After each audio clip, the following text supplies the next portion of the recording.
السلام علیکم ورحمۃ اللہ وبرکاتہ۔ کائنات اور اس کے والدین ایک چھوٹے سے گاؤں میں رہتے تھے۔ ایک دن کائنات کے والدین کسی رشتہ دار کو گاؤں سے باہر ملنے کے لیے جا رہے تھے اور وہ کائنات کو پڑوس کے گھر میں چھوڑ گئے، کیونکہ کائنات کو سفر کرنا اچھا نہیں لگتا تھا۔ جس گاڑی میں وہ سوار تھے وہ گاڑی ایک گہرے کھڈ میں گر گئی، جس کی وجہ سے کافی لوگ مارے گئے اور کچھ زخمی ہو گئے۔ کائنات کی ماں تو وہیں مر گئیں، لیکن اس کا باپ اپنی ٹانگوں سے محروم ہو گیا۔ کائنات جو کہ اس وقت 10 سال کی تھی، اس کے والدین اس سے بے حد پیار کرتے تھے۔ ابھی وہ کوئی کام کرنے کے قابل نہیں تھی، پھر بھی وہ سارا دن جنگلوں سے لکڑیاں اکٹھی کرتی رہتی۔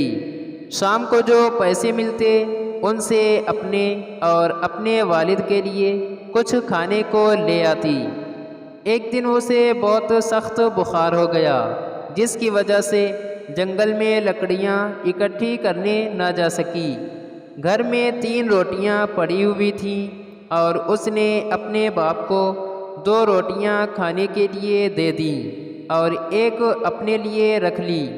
لیکن جو روٹی اس نے اپنے لیے بچا کر رکھی تھی وہ ابھی کھانے ہی والی تھی کہ باہر سے بوڑھی بھکارن عورت نے صدا لگائی، کوئی اللہ کے نام پر مجھے روٹی کھلا دے، میں 2 دن سے بھوکی ہوں۔ کائنات تو پہلے ہی کہتی رہتی تھی کہ اگر میرے پاس دولت ہوتی تو میں ضرورت مندوں کی مدد کرتی اور اپنے والد کا علاج کرواتی۔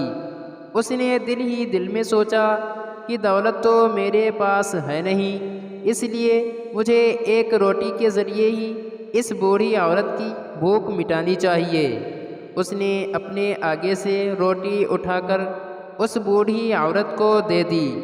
اس بوڑھی عورت نے روٹی پکڑتے ہوئے کائنات کو بہت ساری دعائیں دی۔ جب وہ بھوکی سو گئی تو اس نے خواب میں دیکھا کہ ایک بہت خوبصورت پری آئی ہے، جس نے سفید رنگ کا لباس اوڑھا ہوا تھا۔ اس کے پاس ایک سلاخ تھی جس کے اوپر ایک ستارہ لگا ہوا تھا۔ اس نے کہا، تمہاری سب سے بڑی خواہش کیا ہے جو میں پوری کر کے اپنا فرض ادا کر سکوں؟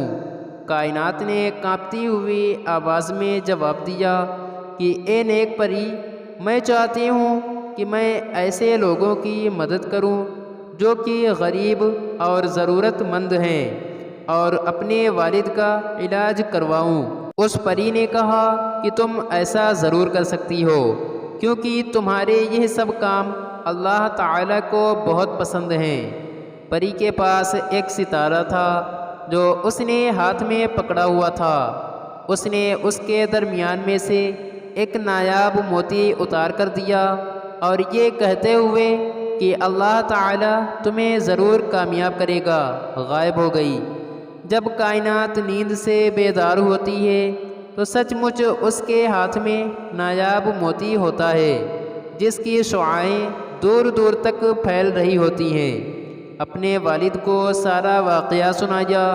اس کے والد نے یہ نایاب موتی جوہری کو دکھایا تو اس نے کہا کہ اس قیمتی موتی کی جتنی قیمت مانگو میں دے دوں گا۔ اس کے والد نے کہا کہ جو بھی مناسب سمجھو دے دو۔ جوہری نے بے انتہا دولت دے کر وہ قیمتی موتی لے لیا۔ اس کے بعد کائنات نے اس دولت سے غریبوں اور ضرورت مندوں کی مدد کرنا شروع کر دی اور اللہ تعالیٰ کا شکر بھی ادا کیا۔ مزید اچھی ویڈیوز دیکھنے کے لیے ویڈیو کو لائک اور چینل کو بھی سبسکرائب کر کے بیل آئیکن کو پریس کریں۔ شکریہ۔